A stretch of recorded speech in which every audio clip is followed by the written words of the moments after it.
26. Menangisi makam. Dr. Pras telah benar-benar pergi dari kehidupan Raya.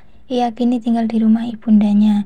Ibunda Dr. Pras berulang kali menanyakan mengapa Dr. Pras meninggalkan Raya, yang notabene dikenal baik oleh keluarga.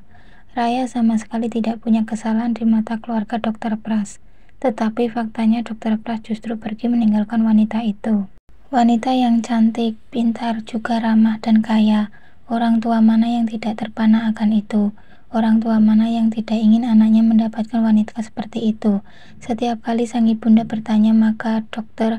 Pras hanya berkata, "Kami bukan pasangan yang cocok, Ma."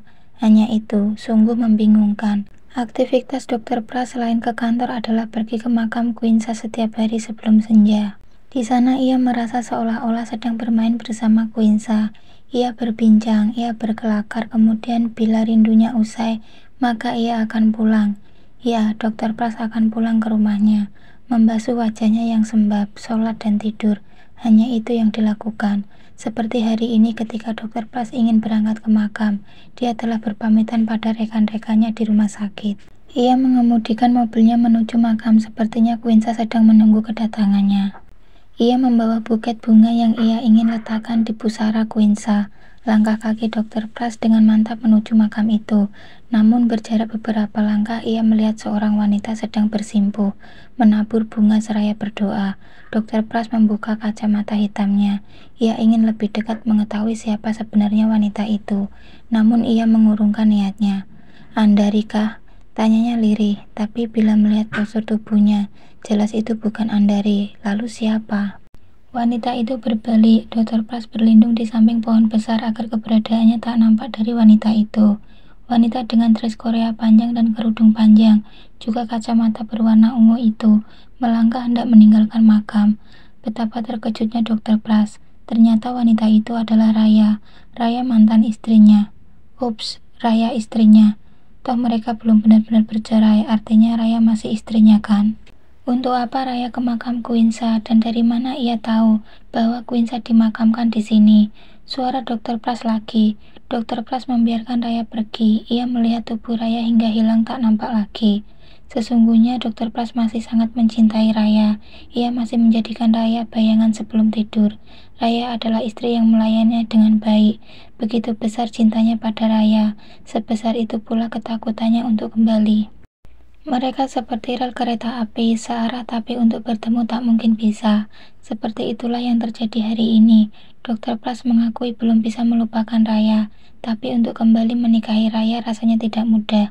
Hatinya amat terluka. Tangan Dr. Pras membersihkan sekeliling makam Quinsa. Tiba-tiba ia menyentuh sebuah benda, kunci mobil. Dr. Pras menimang kunci mobil itu, kunci mobil milik Raya. "Itu kunci mobilku," suara Raya dari belakang. Dr. Pras memandang Raya lalu memberikan kunci itu. "Terima kasih." Hanya itu yang Raya ucapkan, kemudian berlalu pergi. Mereka saling menatap namun tidak berbicara. Mereka saling merindukan namun dengan kuatnya mereka bertahan. Andai saja mereka berdua bersedia duduk bersama dan meletakkan ego masing-masing. Andai saja mereka mau jujur bahwa mereka saling membutuhkan. Andai, semua pasti jauh lebih indah. Namun sayang, ego mereka jauh lebih besar dibanding cinta mereka. Yang ada akhirnya hanyalah sebuah kesepian yang membahana. Dr. Pras mendekati makam Quinsa, duduk termenung di sana, seolah Quinsa menyapa dan memanggilnya. "Yah, Ayah." Mendengar suara itu Dr. Pras tersenyum. Ia merasa terhibur. Ia tahu ia telah melakukan hal yang salah, namun menangisi makam adalah caranya untuk menetralisir keadaan dan melupakan luka. Biar waktu yang akan menjawab semuanya. Saat ini rasa bersalahnya belum hilang, jadi ia turuti saja apa yang jadi kehendak hatinya. Hingga senja tiba, Dr. Pras masih di makam Quinsa. Andai tidak diingatkan oleh bapak tua penjaga makam, mungkin Dr. Pras akan tetap memilih duduk diam di sana. Bab 27. Bercerai dalam damai. Raya akhirnya memahami bahwa Dr. Pras tidak akan pernah kembali padanya. Ia telah melewati banyak malam dan berharap bahwa Dr. Pras akan datang, meminta maaf, lalu menata semuanya dengan baik, menganggap semua adalah masa lalu dan menutup segala cerita buruk termasuk tentang kematian Quinsa. Tapi sayangnya, Dokter Pras tidak pernah melakukan itu. Sepertinya ia benar-benar tidak akan pernah datang lagi. Sedangkan Raya sendiri, ia tidak mungkin merengek mendatangi lalu meminta maaf pada Dokter Pras. Hal itu tidak mungkin ia lakukan. Ego yang dimiliki Raya terlalu besar. Ya, ego seringkali menjadi pemutus jembatan rasa kasih sayang yang semestinya masih bisa dilewati. Hari ini Raya bertekad menyelesaikan perceraiannya di pengadilan agama agar dirinya mendapatkan status yang jelas dan tidak lagi terombang-ambing seperti ini. Merasa tidak nyaman bila terus digantung begini. Pernikahannya dengan Dokter Pras adalah pernikahan resmi. Itu sebabnya ia harus mengurus semuanya. Raya telah berdandan rapi menuju pengadilan agama. Gamis kuning dengan aneka garis yang tidak rata sebagai pemanis ditambah kerudung panjang khas seorang Raya yang menggantung di rambut ikal panjangnya. Ia biarkan menjuntai begitu saja. Di pengadilan agama, usai mendaftar, ia pun mendapat panggilan untuk menceritakan semuanya. Usai itu, Raya ditanya alamat dan diberikan bukti aduan. Raya menggenggam surat bukti aduan dari pengadilan tersebut dengan semburat bahagia. Ia tersenyum dan hanya Raya yang mengetahui arti senyum itu. Raya melenggang dengan kemenangan. Ia mengendarai mobilnya dengan kecepatan sedang. Ia melewati arah menuju rumahnya, tetapi Raya tidak memasuki komplek elit itu, melainkan terus melaju menuju sebuah arah yang sepertinya ia sangat tahu arah itu. Rumah minimalis 2 kafling yang dijadikan satu dengan garasi dan taman juga tempat bersantai yang diisi dengan 5 kursi dan meja. Ternyata Raya menuju rumah Dokter Pras. Ia memarkir mobilnya di depan rumah Dokter Pras. Kemudian ia melangkah menuju pintu rumah dan mengucapkan salam. Seorang ibu keluar dari rumah tersebut sambil menjawab salam Raya, kemudian memeluk dan mencium pipi kanan dan pipi kiri Raya. "Masuklah nak, ibu sangat merindukanmu," ucap ibu tersebut. Raya kemudian tersenyum dan memasuki rumah Dokter Pras. "Mas Pras ada, Bu?" tanya Raya dengan sopan. "Kemarin dia pamit kepada ibu berangkat ke Bandung." "Ke Bandung untuk apa, Bu?" "Ibu juga tidak tahu. Yang ibu tahu dia selama beberapa hari ini tampak murung. Mungkin karena kepergian Kuinsa yang begitu mendadak. Dan yang paling ibu pahami menyiksa dirinya adalah rasa sakit hatinya terhadapmu, nak." Raya mengangguk pelan. Ia seolah memahami apa yang dimaksudkan oleh ibu Dokter Pras. "Mungkin memang sudah takdirnya begini, Bu. Biar saja. Tadi Raya sudah ke pengadilan agama untuk mengajukan gugat cerai pada Mas Pras. Tidak enak juga kan, Bu, digantung seperti ini. Tadi Raya sudah mendaftar dan sudah membayar semua biayanya." Raya berbicara dengan sangat santun, tepatnya pura-pura menjadi santun. "Kenapa harus kamu yang membayar biayanya? Mestinya kami dari pihak laki-laki. Sebenarnya ibu berharap rumah tangga kalian baik-baik saja, agar Pras tidak pernah kembali pada perempuan itu." "Sudahlah, Bu, tidak apa-apa. Yang penting sekarang kita sama-sama mendoakan." "Oh iya, Bu, ini bukti kalau saya sudah mengajukan gugatan tadi." Ibunda Dokter Pras kemudian melihat surat yang diberikan oleh Raya. Tampak sekali bila wajah yang sudah purna itu bersedih. "Tunggu di sini sebentar ya, ibu mau ke dalam," kata ibu Dokter Pras. Raya mengangguk. Tidak lama kemudian ibunda Dokter Pras sudah keluar menemui Raya. Beliau kemudian memberikan sebuah amplop coklat kepada Raya. "Ini buat kamu dan anak kamu." "Ini apa, Bu?" tanya Raya. "Hanya sedikit dari kami, semoga bisa membantu kamu di sana. Atau mungkin bila diperlukan bisa kamu gunakan untuk biaya pengajuan gugatan, agar jangan uangmu yang kamu pergunakan. Kamu masih perlu uang untuk kehidupanmu ke depan." Raya menerima amplop coklat tersebut dengan wajah bersedih, padahal sejatinya di dalam hatinya dia sangat bahagia. Misi yang sedang ia jalani sukses hari ini. Ia berpikir bahwa apa yang diberikan ibunda Dokter Pras itu sangat setimpal dengan perjuangannya.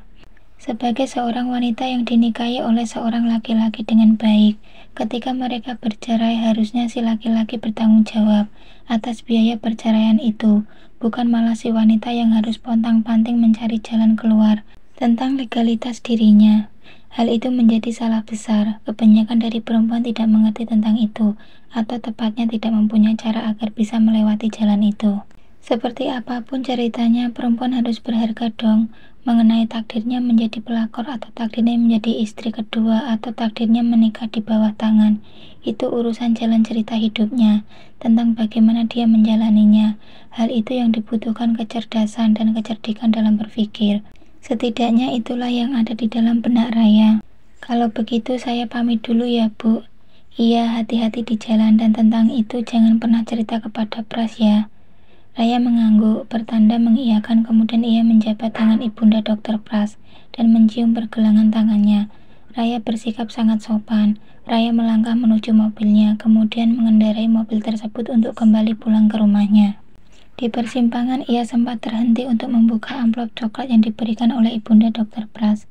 Raya menghitung lembaran uang 100 ribuan di dalam amplop coklat tersebut. Ada 50 lembar uang seratusan, yang artinya hari ini ia mendapatkan uang sebanyak 5 juta dari Ibunda Dokter Pras. Sebuah pengertian yang diracik sangat indah. Apakah itu berarti bahwa Raya adalah perempuan materialistis? Raya tidak pernah peduli akan label itu pada dirinya. Terserah saja kepada yang mengartikan. Yang penting ia merasa jalannya benar dan ia baik-baik saja. Toh Raya tidak melakukan penipuan apapun. Dia hanya mengambil belas kasih dari Ibunda Dokter Pras. Lagi pula Raya dan Dokter Pras sudah akan bercerai. Artinya jika mungkin ini adalah uang terakhir yang diberikan oleh Ibunda Dokter Pras kepadanya. Karena sebentar lagi Raya bukan lagi menantu dari Ibunda Dokter Pras. Atas itu Raya berusaha mempergunakan kecerdikannya untuk membuat Ibunda Dokter Pras iba. Raya pun melanjutkan mengendarai mobilnya menuju rumah. Di dalam mobil ia bersenandung kecil, lirih dan hampir tak terdengar. Ia merasa sudah sangat impas. Andai perceraian ini memang harus terjadi, setidaknya biaya perceraian tersebut bukan dirinya yang menanggung. Ekspektasi Raya tentang perceraian dengan damai benar-benar terjadi. Sepanjang jalan Raya bersyukur atas itu. Sebelum tiba di rumahnya, Raya singgah ke sebuah supermarket. Ia membeli beberapa kebutuhan yang harus ia penuhi di dalam rumah. Kebutuhan untuk dirinya juga kebutuhan untuk putri semata wayangnya, Rasya. Raya mengeluarkan beberapa lembar uang ratusan ribu dari amplop coklat tadi. Begini kan bagus, tidak perlu capek-capek gesek. Desisnya pelan. Raya tersenyum. Dokter Pras boleh menceraikan Raya, tetapi bukan berarti Dokter Pras bebas dari tanggung jawabnya sebagai mantan suami. Dan seperti apapun status Raya hari ini, ia tetap ingin mengatasi masalahnya dengan cara-cara elegan. Tidak perlu menggunakan amarah untuk mengatasi Dokter Pras. Itu sebabnya tadi ia datang ke tempat Ibunda Dokter Pras. Raya tahu perasaan yang dimiliki oleh Ibunda Dokter Pras terhadap dirinya, dan Raya hanya tinggal memoles sedikit perasaan tersebut. Ia seolah-olah menjadi wanita paling bersedih atas perceraiannya hari ini. Itu saja sudah cukup membuat Ibunda Dokter Pras merasa simpati. Hari ini Raya berhasil lagi.